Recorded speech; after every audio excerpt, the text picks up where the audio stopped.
고난당하는 성도들을 향해서 위로하기 위해 쓴 편지라고 말씀드렸고, 베드로 후서는 교회 안에 이제 생기기 시작한 거짓 선지자, 거짓 교사, 그들을 경계하기 위한 목적으로 쓰이라고 이렇게 설명드렸습니다. 여러분, 진품에는 항상 가짜가 있습니다. 진품을 모방하는 모조품이 나오기 시작하죠. 그래서 돈에도 진짜가 있고 가짜가 있습니다. 돈이 귀할수록, 큰 돈일수록 위조 지폐가 다시 정교하게 만들어져서 진짜인지 가짜인지 잘 구별이 안 돼 그런 가운데 이렇게 사람들 가운데 퍼지게 됩니다. 물건만 그런 것이 아니고요. 신앙도 그렇습니다. 생명이 있고 진리가 있고 참됨이 있는 그 속에는 비슷하지만 아닌 것들이 생기기 시작합니다. 특별히 기독교에 하나님의 참된 말씀이 있고 그곳에 생명이 있고 진리가 있기 때문에 기독교라는 것을 빙자하거나 또 기독교에 비슷한 교리를 가지고 있으면서 아닌 이런 가짜들이 막 나오기 시작하는 것입니다. 여러분, 베드로 사도는 거짓 선지자들이 전하고 있는 예수 그리스도의 그 구원의 진리에 관한 말씀에 떠난 그런 교훈들에 대해서 경계하라고 분별하라고 이렇게 말씀하고 있습니다. 우리가 어떻게 하면 진정한 하나님의 말씀, 참된 진리, 생명, 그것을 부여잡고 달려갈 수가 있을까요? 어떻게 참과 거짓을 분별하고 하나님의 말씀과 말씀을 흉내내지만 아닌 그것들을 분별할 수가 있을까요? 사도 베드로는 오늘 2장의 말씀을 통하여서 우리와 하여금 참과 거짓을 분별할 수 있는 기준에 대해서 분명히 말씀하고 있고, 이런 참과 거짓이 있는 이런 혼돈된 가운데 성도가 어떻게 살아야 할지 그것을 교훈해 주고 있습니다. 그래서 첫 번째, 오늘 본문에 보면 거짓 교사, 거짓 선지자가 가진 그릇된 기준은 예수 그리스도를 부인하는 이런 것으로 간다는 것입니다. 첫 번째 기준이 뭐냐 하면 예수 그리스도입니다. 예수 그리스도로 나가느냐 아니면 예수 그리스도를 옆으로 비벼가느냐 하는 것입니다. 1절을 같이 한번 보시겠습니다. 1절 전문 말씀 보시고요. 시작. 그러나 민간에 또한 거짓 선지자들이 일어났으나니 이와 같이 너희 중에도 거짓 선생들이 있으리라. 저희는 멸망케 할 이단을 가만히 그려두어 자기들을 사신 주를 부인하고 임박한 멸망을 스스로 취하는 자들이라. 민간에 거짓 선지자들이 일어났습니다. 그리고 너희들 중에도 이미 거짓 선생이 있다 이렇게 말씀하고 있습니다. 그런데 이 사람들의 이야기가 뭐냐, 그 얘기를 요약하면 우리를 구원해 주시고 또 우리를 살기 위해서 우리와 함께 하시는 그 주님을 부인하는 이런 일들을 사람들에게 가르친다는 것입니다. 사신 주를 부인하고 살아계신 이런 의미가 아니라 우리를 구원해 주신 세이비어 로드, 그 주님을 부인하고 또 혹은 통치하신 주권적인 그 주님, 그분을 부인하고 이런 의미입니다. 여러분, 거짓 교사들 혹은 이단들의 가장 핵심되는 그 기준이 뭐냐 하면 예수 그리스도를 인정하느냐 아니면 예수 그리스도를 이용하느냐 하는 것입니다. 여러분, 이슬람교는 예수님을 인정하지만 예수님을 구주와 주님으로는 받아들이지 않습니다. 예수님을 선지자들 가운데 한 사람으로는 인정합니다. 근데 예수님이 하나님의 아들이시고 우리를 구원할 메시아라고는 인정하지 않습니다. 마음에시 선지자들 가운데 가장 위대한 선지자이며 그 마음에서의 말씀을 들을 때 구원을 얻고 천국에 갈 수 있다 이렇게 가르치지, 예수 그리스도를 통해서 천국 간다 이렇게 가르치지 않습니다. 여러분, 통일교는 예수님에 대해서 실패자라고 이렇게 간주합니다. 십자가에 달려 죽어서 인류를 구원하겠다고 했지만 결국은 그 사역은 실패로 들어갔고 이제는 참된 구원자 문선명을 통하여서 인류를 구원하고 참된 행복을 가져올 수 있다 이렇게 가르치는 것입니다. 그러니까 예수 그리스도가 사라지고 문선명이라고 하는 그런 교주가 등장하는 것입니다. 여러분, 혹시 여러분들 정명석이라고 JMS라고 하는 그런 교를 가르치는 분들인데, 이 정명석이라는 사람은 통일교회에서 이렇게 다니다가 거기서 교리를 접하고 나와서 대학생들과 젊은 지시층들에게 그 정명석의 그 이론을 가르쳤습니다. JMS라고 하는데 정명석의 이니셜을 따서, 그런데 본인은 그 JMS가 지저스 모닝 스타 이렇게 해가지고 예수 새별, 이런 아침의 별 이렇게 해석합니다. 자기가 본 예수라는 것이죠. 여러분 아다시피 제임스는 참 피해가 컸습니다.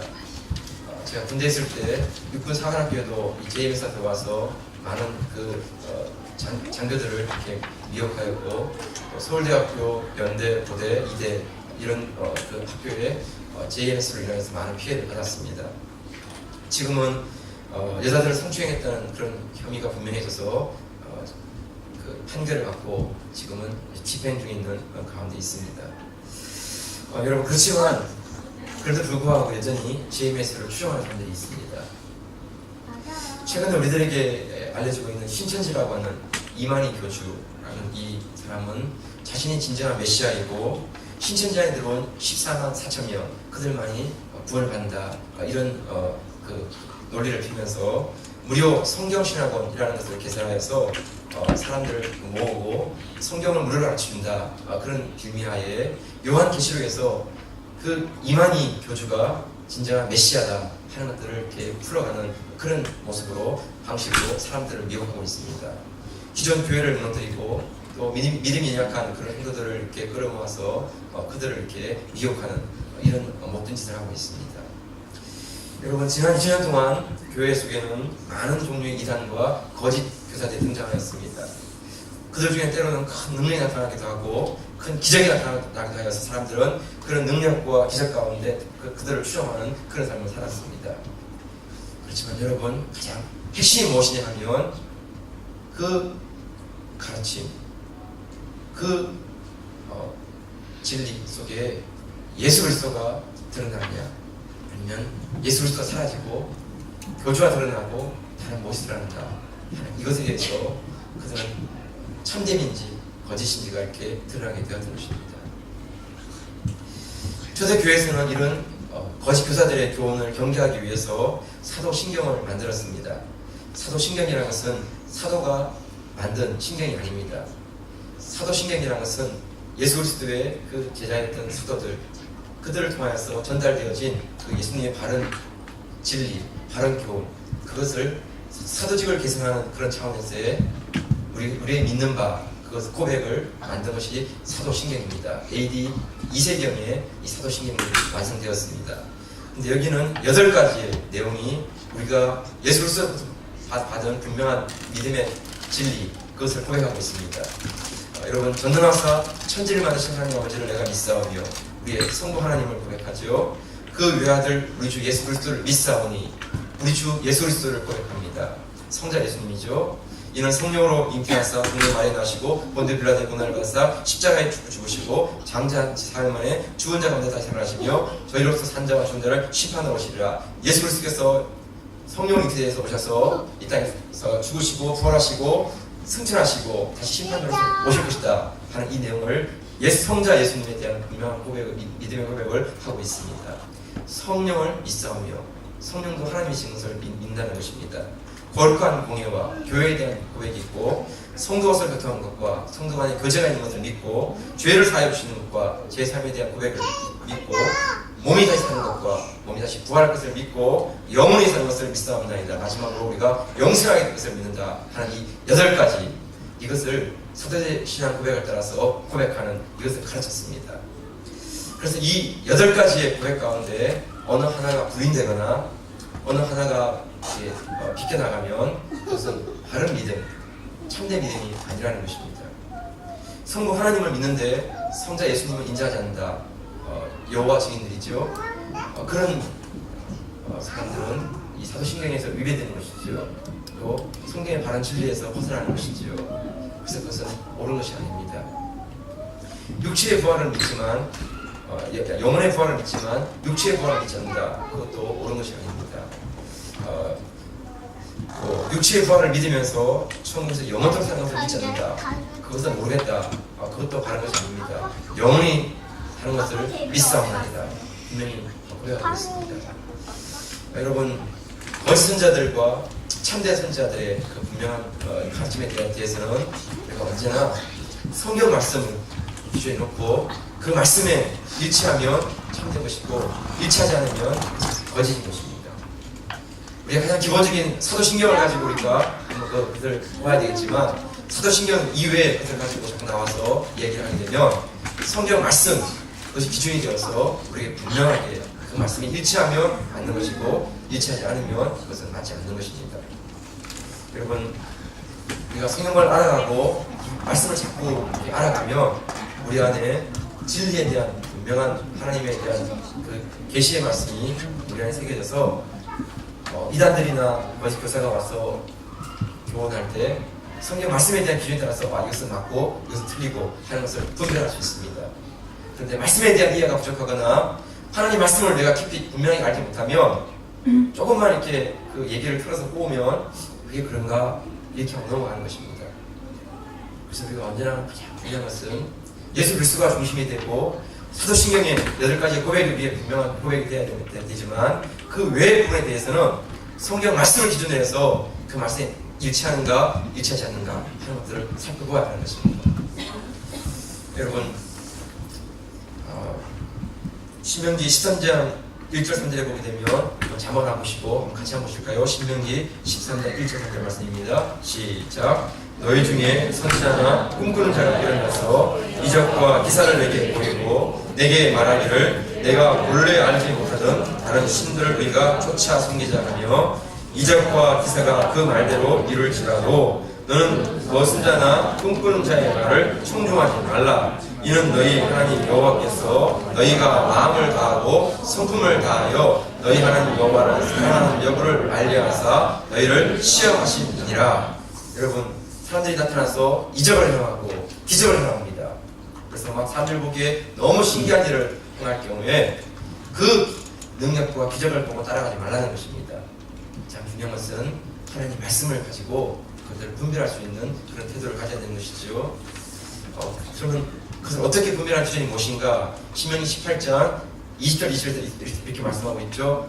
같이 한번 보세요. 시작. 내가 뭐라고 명하지 아니한 말을 어떤 선지자가 만일 당자히 내 이름으로 보았든지 다른 신들의 이름으로 말하면 그 선지자는 죽임을 당하리라 하셨느니라. 내가 혹시 심중에 이르기를 그 말이 여호와의 이르신 말씀인지 우리가 어떻게 알리오 하니라. 만일 선지자가 있어서 여호와의 이름으로 말한 일에 증언도 없고 성취함도 없으면 이는 여호와의 말씀한 것이 아니요 그 선지자가 방자히 한 말이니 너는 그를 두려워 말지니라.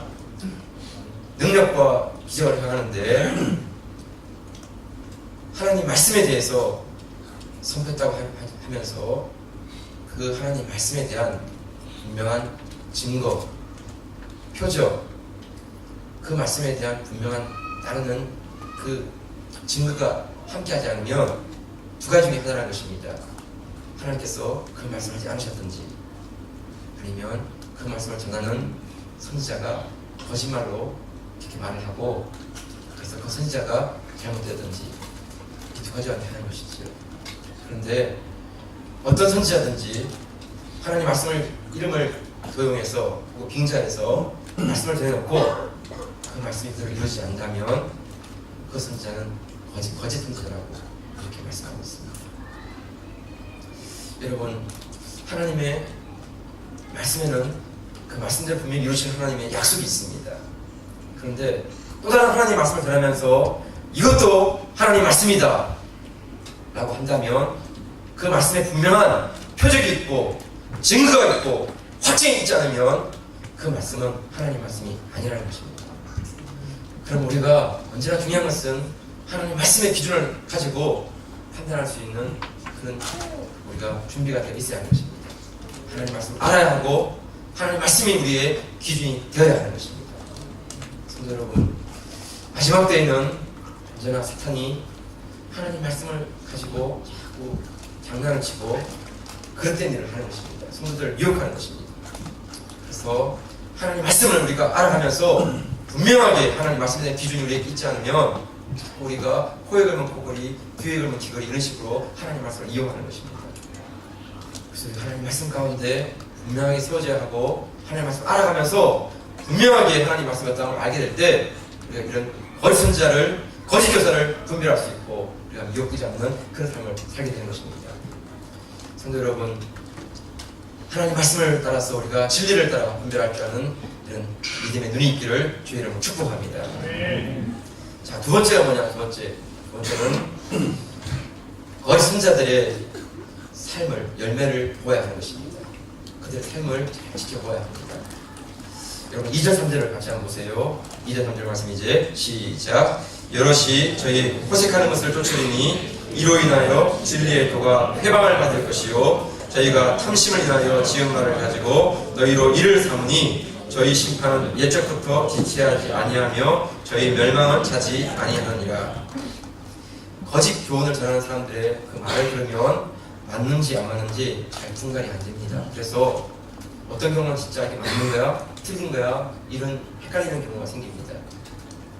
이런 경우에는 그들의 가르치는 말만 보지 말고 조금 더 이제 깊이 그들의 행동, 그들의 삶, 그들이 드러내고 있는 열매, 이것을 보라는 것입니다.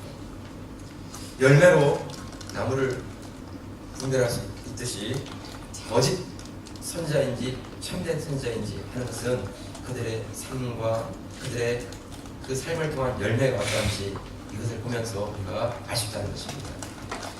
거짓 선지자들은 몇 가지 특징이 있습니다. 그 첫째가 뭐냐 하면 호색하는 것입니다. 2절에 나왔듯이 여럿이 호색하는 것을 쫓으리니 라고 되어 있는데 대부분의 거짓 선지자들은 이런 성적인 여자 관계가 복잡합니다. 문선명, 박태선, 정명석, 안성호 이런 사람들 다 자신들이 메시아라고 이렇게 하는데 항상 이 사람들 주위에는 여자 관계가 복잡합니다. 왜 이렇게 여자 관계가 복잡할까요? 문제다. 육체를 뛰어넘는 영적인 그런 부분들을 다루는 사람들은 아주 극도의 긴장감, 영적인 예민함을 가지고 있습니다. 그런데 이런 영적인 예민함, 이런 아주 미세한 이런 긴장감을 놓치지 않아야 되기 때문에 그렇게 지내다 보면 정서적으로 메말하게 되고 육체적으로 탈진하게 되는 것입니다. 이런 정서적인 고갈, 육체적인 탈진, 이것들을 어떤 방법으로 해결하냐면 바로 여자 관계인 것입니다. 정서적인 긴장감을 풀어버리고 육체의 탈진을 그렇게 해서 풀어서 또다시 자신의 감정을 이완시키다가 또 어떤 부분이 되면 극도로 예민해지면서 긴장하는 그런 삶을 반복하는 것입니다. 그래서 한 여자에게 만족하지 못하고 여러 여자를 전전하는 것입니다. 여러분, 성령의 거룩한 가운데 붙들리지 않으면 우린 누구도 음란함을 이길 수가 없습니다. 진리의 말씀이 우리를 붙잡아 주시고 성령 하나님께서 우리를 붙잡아 주실 때 거룩한 삶을 살 수 있고 순결한 삶을 할 수 있는 것입니다. 그런데 마귀에게 붙들리면 여러분 영락 없습니다. 마귀는 우리를 더럽게 만들고 타락하게 만들고 사람들을 음란하게 만드는 것이죠. 여러분, 거짓 선지자의 첫 번째 특징이 뭐냐 하면 호색입니다. 호색. 성적으로 올라가는 것이죠. 두 번째가 무엇일까요? 두 번째는 탐심입니다. 탐심. 3절에 보면 저희가 탐심을 인하여 지은 말을 가지고 너희로 이를 삼으니, 탐심이다, 욕심을 인하여서 말들을 지어내는 것입니다. 이렇게 해서 자기들을 이익을, 자기들의 그 실속을 챙기는 것입니다. 거짓 선지자들은 어떻게 해서든지 돈을 바치게 만들고 땅을 바치고 집을 바치게 만듭니다. 그래서 사람들이 그 돈을 바치고 땅을 바치고 집을 바치면 그거를 나름대로는 거룩한 곳에 들여진 것이라고 하지만 실제로는 다 자기 주머니 속으로 들어가는 것입니다. 자기 이익을 챙기는 것입니다. 그래서 이단들은 대부분 돈도 많고 땅도 많이 가지고 있습니다. 여러분 온갖 달콤한 말로 사람들에게 이렇게 부추기고 유혹을 하고, 그래서 사람들이 그 주머니에서 돈을 털게 만들고, 그래서 사람들이 그 돈을 다 바치면 이제 돈도 없는 거 알고 가진 재산이 없는 걸 알면 이제 그때부터는 이제 마음대로 하는 것입니다. 때로는 협박도 하고 그냥 그저 먹을 만큼만 주면서 그냥 떠나지 못하고 그 안에 이렇게 머물도록 이렇게 만들어가는 것입니다. 여러분 거짓 교사, 거짓 성자에게 미혹되면 정말 빠져나가기 어렵습니다. 그래서 자꾸 돈 얘기를 하고 집을 바쳐라, 땅을 바쳐라 이런 식으로 이렇게 하면 여러분 정말 이것은 정말 하나님께서 하시는 일인지 아니면 마귀가 귀신이 장난치는 것인지 그런 부분을 이렇게 분별하면서 우리가 그들을 살아가야 되는 것입니다. 거짓 선자는 아무튼 탐욕, 탐심, 욕심이 참 많습니다. 그래서 어떻게든지 남의 것을 이렇게 취하해서 자기 주머니를 채워대는 그런 모습을 가지고 있습니다. 세 번째가 있는데 그 세 번째는 쾌락을 즐기는 것입니다. 쾌락을. 본문을 벗어나지만 13절, 14절에 나오는데 같이 한번 보세요. 13절, 14절 시작. 불의의 값으로 불의를 당하며 낮에 연락을 기쁘게 여기는 자들이니 정과 흠이라. 너희와 함께 연애할 때에 저희 간사한 가운데 연락하며 음심이 가득한 눈을 가지고 범죄하기를 쉬지 아니하고 굳세지 못한 영혼들을 유혹하며 탐욕에 연연된 마음 가진 자들이니 저주의 자식이라. 이 거짓 선자들은 낮에 연락을 즐기고 음심이 가득한 눈을 가지고 범죄하기를 쉬지 않습니다. 여러분 낮에도 막 연락을 즐깁니다. 낮에는 우리가 열심히 일을 하는 때죠. 낮에는 우리가 부지런히 수고해야 되는 때죠. 그런데 이 거짓 선자들은 낮에도 세상 쾌락을 즐기는 것입니다. 세상 오락에 빠져있고 세상 즐거움에 빠져있고 음심이 가득한 눈을 가지고 음란하게 살아가고 악한 적이 역사하기 때문에 더럽게 만들고 추하게 만들고 탕하게 만드는 것입니다. 여러분 이런 삶을 살다가 나중에는 병이 들고 아니면 쓸데없이 이렇게 사라지고 그런 것이죠. 여러분 삶에서 이런 쾌락을 즐기고 탐욕을 즐기고 육체적인 것들을 즐기는 그런 모습을 나타나고 있고, 하나님의 거룩함, 성령의 그 순결함 이것이 아니라 자꾸 돈 얘기를 하고 또 사람의 더러운 이야기, 음란한 이야기 이런 것들을 한다면 그 사람은 정말 참된 선지자가 아니고 거짓된 선지라는 것입니다. 그런 사람을 분별해서 할 수 있으면 그런 사람과 멀어져야 되고 그런 사람을 잘라버려야 하는 것입니다. 그래서 그들의 그 그릇된 교훈에 빠지지 않고 하나님 말씀에 붙들려서 우리가 거룩한 삶, 순결한 삶, 의를 추구하는 삶 이런 삶을 살아야 한다는 것입니다. 열매로 나무를 알 수 있고 삶의 열매로 그 사람이 어떤 사람인가 하는 것을 알 수 있습니다. 말씀이 기준이 되어야 되고 그 다음은 그들의 보이는 삶의 모습을 통하여서 우리가 거짓 선자인지 참된 선자인지 이것을 분별할 수 있는 눈을 가지고 있어야 합니다. 자 이제 우리는 세 번째로 어떻게 하면 좋을까요? 세 번째는 여러분 이런 거짓 선지자, 이런 거짓 교사들은 우리 주변에 많지는 않습니다. 이미 초대교회 그 당시부터 이런 자들이 나타나기 시작하였고 오늘 우리 시대에도 이런 사람들이 많이 있는 것입니다. 이런 가운데 우리가 그들 보면서 우리가 탄식하고 약해지고 해서는 안 되고 우리에게 있는 믿음을 가지고 선한 싸움을 싸우겠다라고 결단해야 되는 것입니다. 여러분 5절부터 8절인데 좀 길지만 같이 한번 보세요. 5절부터 8절 말씀 시작. 옛 세상을 용서치 아니하시고 오직 의를 전파하는 노아와 그 7 식구를 보존하시고 경건치 아니한 자들의 세상에 홍수에 내리셨으며 후손과 고무라 성을 멸망하기로 정하여 죄가 되게 하사 후세에 경건치 아니할 자들에게 본을 삼으셨으며 무고한 자의 음란한 행실을 인하여 고통하는 의로운 옷을 거니셨으니 이 의인이 저희 중에 거하여 날마다 저 불법한 행실을 보고 들음으로 그 의로운 심령을 상하니라. 음란과 불의한 타락한 시대 속에서 성도는 어떻게 살아야 하는가 하는 것을 교훈하기 위해서 두 사람을 내려들고 있습니다. 그 중에 한 사람이 노아이고 다른 한 사람은 롯입니다. 여러분, 노아는 창세기 6장 5절에 보니까 노아 살던 시대의 사람들이 얼마나 악했는지를 이렇게 말씀하고 있습니다. 창세기 6장 5절 말씀인데 우리 같이 한번 듣겠습니다. 시작. 여호와께서 사람의 죄악이 세상에 반영함과 그 마음의 생각의 모든 계획이 항상 악한 운임을 보시고, 노아 시대 사람들이 죄악이 너무나 편만하였습니다. 사람들이 악하였습니다. 마음에 계획하는 것은 악한 것들이죠. 남의 것을 뺏어먹고 남의 여자를 등쳐먹고 길 가는 사람들을 뒤통수를 쳐가지고 그 사람들을 뺏어오고 항상 이런 것들만 생각하는 것입니다. 그러니까 그 마음에 계획하는 모든 것들이 악한 그런 시대였습니다. 하나님은 사람들의 그런 마음의 생각과 그런 죄악들을 보시면서 너무나 슬퍼하였습니다.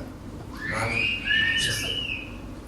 그래서 하나님께서는 정말 이들을 어떻게 하면 좋겠는가 라고 고민할 정도로 하나님은 정말 이렇게 마음 아파했습니다.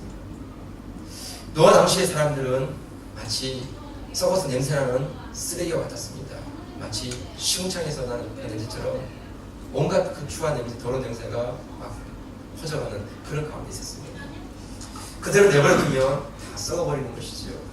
어차피 그 썩어지는 가운데서 신시한 것들, 새로운 것들이 있다 할지라도 그냥 함께 묻혀서 다 썩어져 버리고 말 그런 상황이었습니다. 그런 가운데 있을 때 하나님은 노아라는 한 사람을 보셨습니다. 그는 그 가운데 의로움을 잃지 않는 사람이었습니다. 창세기 6장 9절에 보게 되면 노아는 의인이요 당세의 완전한 자라 그가 하나님과 함께 동행하였으며 이렇게 기록하고 있습니다. 노아는 마치 깜깜한 밤하늘의 반짝이는 별과 같았습니다. 많은 별들 가운데 한 큰 별, 이 반짝이는 그런 것이 아니라 깜깜한 밤하늘에 빛나는 한 별이었습니다. 그 한 별까지 다 멸망케 하려는 그것이 아니고 하나님 그 한 별을 통하여서 세상을 구원하려는 하나님의 계획을 이끌어가셨습니다. 그래서 노아에게 방주를 지으라고 말씀해 주셨습니다. 1년, 2년이 아니고 120년 동안 방주를 질 때 산 위에 방주를 지으라고 했습니다. 여러분, 120년 동안 산 위에다가 방주를 짓는다고 한번 생각해 보십시오. 사람들이 입으로 퍼져나가면서 미친놈, 정신나간 놈 이렇게 하다가 그 중에 어떤 사람은 궁금해서 왜 당신은 정신나간 짓을 하고 있습니까? 배라는 것은 물가에 져야 되고 바닷가에 져야지 왜 산 위에다가 방주를 짓습니까? 이렇게 물어보면 노아는 하나님께서 말씀하셨고 이 땅을 물로 심판하실 것인데 그때는 세상이 다 물로 덮일 것입니다. 그때를 위해서 지금 산 위에다가 방주를 짓고 있는 것입니다. 여러분, 노아는 그 이야기를 120년 동안 사람들에게 얘기했습니다. 의를 전파하는 노아와 그 7 식구를 보존하시기 위해서 1년, 2년도 아니고 120년 동안을 방주를 지으면서 사람들에게 똑같은 얘기를 했습니다. 하나님께서 심판하실 것입니다. 그리고 이 산이 다 잠길 것입니다. 그때 방주 안에 있는 사람들만 살아야 될 것입니다. 사람들은 여러분 우습게 여기고 정신병자라고 취급하고 무시했습니다. 그렇지만 하나님 말씀대로 홍수가 일어났고 하늘에서 땅에서 물이 터지면서 지금 땅 위에 있던 사람들 다 덮어버리고 오직 방주 안에 있는 사람들만 구원을 받으시는 그 길을 여셨습니다. 120년 동안 노아가 전한 그 메시지 가운데 한 사람만이라도 귀담아듣는 바가 있었다면 그들은 방주 안에 들어갔을 것입니다. 그런데 그 기회를 다 놓쳐버리고 다 무시해버리고 한 것이죠. 여러분, 또 다른 한 사람이 있습니다. 또 다른 한 사람, 그 사람은 롯이었습니다. 롯은 소돔과 고모라 성에 살았는데 소돔과 고모라 성은 집단적으로 동성애가 이루어지고 악한 짓을 하는 사람들이었습니다. 문화가 발달하고 경제적으로 부유한 도시였지만 영적으로는 죽은 도시였습니다. 예배도 없었고 말씀도 없었고, 그래서 이런 것을 하면서 영적으로 참 많이 피폐해졌습니다. 여러분, 어떤 것이 좋은 것일까요? 물질적으로 부유한 것이 좋은 것일까요? 아니면 물질적으로 가난하지만 하나님을 예배하는 것이 좋은 것일까요? 여러분, 믿음의 사람들은 하나님을 예배할 수 있는 그것, 하나님과 교제할 수 있고 기도할 수 있고 하나님과 만날 수 있는 그것, 그것이 가장 좋은 것입니다. 롯은 믿음의 사람으로 이런 좋은 것을 살아야 되지만 롯은 그것을 하지 못하고 물질적으로 부유한 소돔과 고모라 성을 선택했습니다. 그렇지만 소돔과 고모라 안에서 날마다 롯의 마음은 살아였습니다. 사람들의 폭력과 음란과 남녀 노소가 뒤엉켜서 그 행하는 그것들을 볼 때마다 롯은 정말 마음까지 견딜 수 없는 갈등, 아픔이 그에게 일어났습니다. 그런데 왜 롯은 그 성을 떠나지 않았을까요? 왜 소돔과 고모라를 다 버리고 하나님 예배할 수 있는 그런 곳으로 나가지 않았을까요?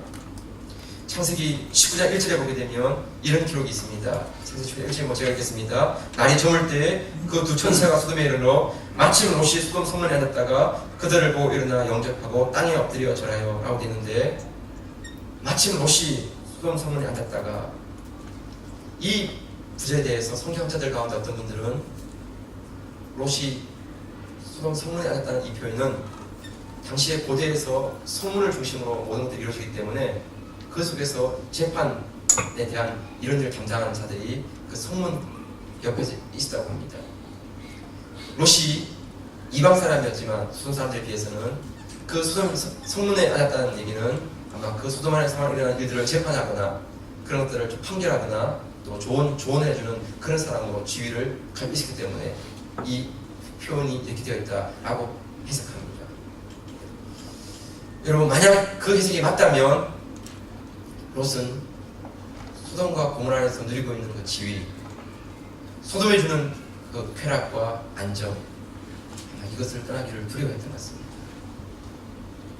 하나님을 예배할 수 있고 한가 교제할 수 있는 광야에서 하나님을 만나기보다는 성 안에서 때로는 힘들고 어렵지만 안전할 수 있고 물질적인 보호를 받을 수 있는 곳에 남기를 결단한 것입니다.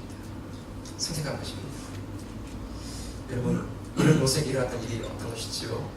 천사들이 방문하였고 사람들은 그 천사들을 이렇게 불러내어서 동생하려는 그런 가운데 하나님께서 그 성을 멸망시키심으로 소돔과 고모라가 다 멸망하게 되었고, 롯의 아내는 소돔 기둥을, 롯의 두 딸들은 아버지와 관계에서 모압과 아몬을 낳는 그런 참 슬픈 가족사를 만드는 그런 가정이 되었습니다.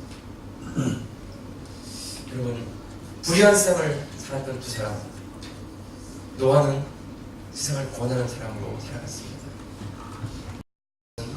세상에 동화되어서 세상에 휩쓸려가는 그런 사람으로 끝나고 말았습니다. 롯은 인류를 구원하는 그런 사람이 되었지만 롯은 모든 것을 잃어버리는 부끄러운 사람이 되었습니다. 동일하게 불의한 세상, 음란한 세상 가운데 살면서 우리가 노아처럼 살 것인지 아니면 롯처럼 살 것인지, 이 두 사람의 삶 가운데서 우리가 결단해야 되고 선택해야 되는 것입니다.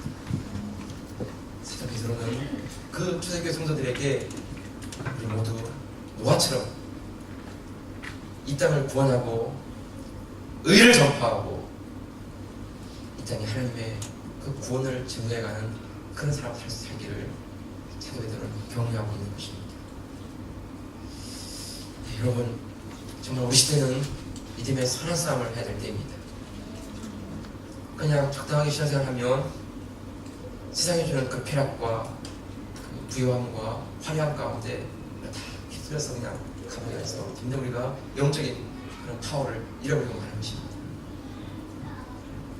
기도할 수 없고 무릎 꿇을 수 없고 하나님과 그것이 깊이로 들어가지 못하는 그런 가운데 모양은 남아있지만 생명은 전혀 있지 않는 그런 빈 껍데로 남는 것입니다.